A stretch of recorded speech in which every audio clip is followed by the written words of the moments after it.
Hey, are you in charge of a kiddo that just seems to have his backpack full of pebbles and rocks so heavy that he doesn't seem like he's interested in trying, or if he tries, not very much, and then he gives up?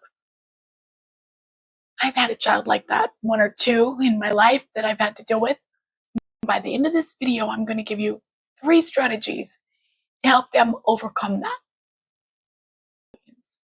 I have a story. There was 2 boys. One was about 6 years old, and the other one was about 8. My husband put a scaffolding in the backyard. They wanted a fort. So he put the scaffolding up. It was kind of cool. It was about 3 stories. And now the kids were pulling sheets and pillows and things like that to kind of make it enclosed fort. And the smaller child, he was getting into it, and he'd pull the sheets, and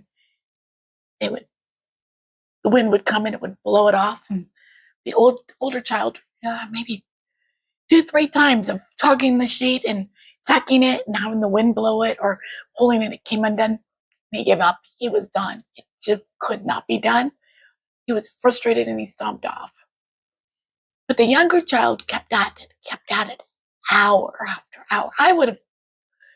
I'd have suggested, come in, let's do something else. But he was bound and he was determined that he was going to get those sheets the way he wanted.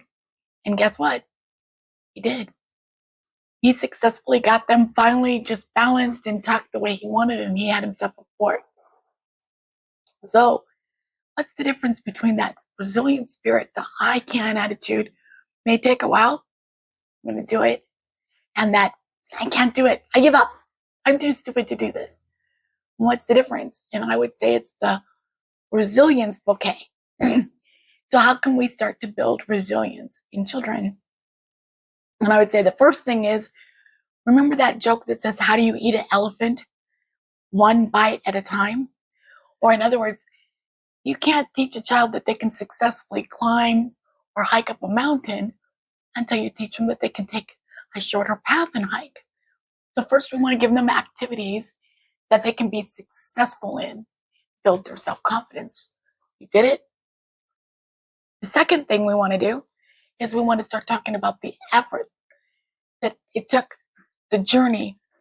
Tell them stories like Abraham Lincoln and how many times did he actually fail before he succeeded in his run for president. What was the adversities?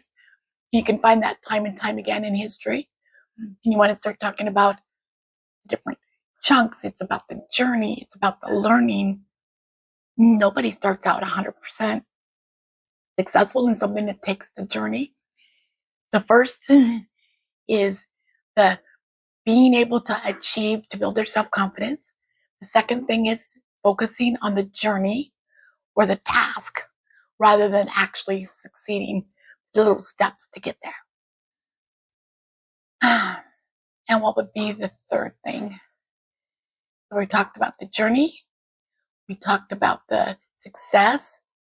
And the third thing is we want to be able to name what it is that makes them want to quit.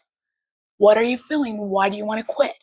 Oh, I'm feeling frustrated. What does frustration feel like? This is what frustration feels like. How about we take a pause, we take a break, and then we come back to it? How about we do this or that? We want to be able to name the emotion that's creating the feeling of wanting to quit. Oh, I'm feeling stupid. I'm feeling like I can't do this. I'm feeling frustrated. And then we want to be able to teach them what the emotion is. So anyways, that's our lesson for today is, yes, our kiddos have adversity. They've had trauma. Their backpacks can be full of boulders and pebbles. How are we going to counteract that? With the balloons and the bouquet. What is one bouquet that's very important? The resilience bouquet. And how do we build the resilience bouquet? By giving them experiences that help them, 1, be successful, 2, focus on the event or the journey rather than the achievement at the end of the day. Yes, they can have goals, but we're enjoying the journey there. 3rd, being able to name the emotion that makes them want to quit. And I'd like to say one more balloon that's kind of important is the fall forward balloon. Being able to laugh at ourselves when things happen. telling them things that have happened, in our own life that maybe ended up being funny, but not what we would have expected. Anyways, I hope until next week, you're able to seek the good, find the joy, and absolutely, I hope you know you're loved. Okay, please hit like and subscribe. Talk to you later. Bye-bye.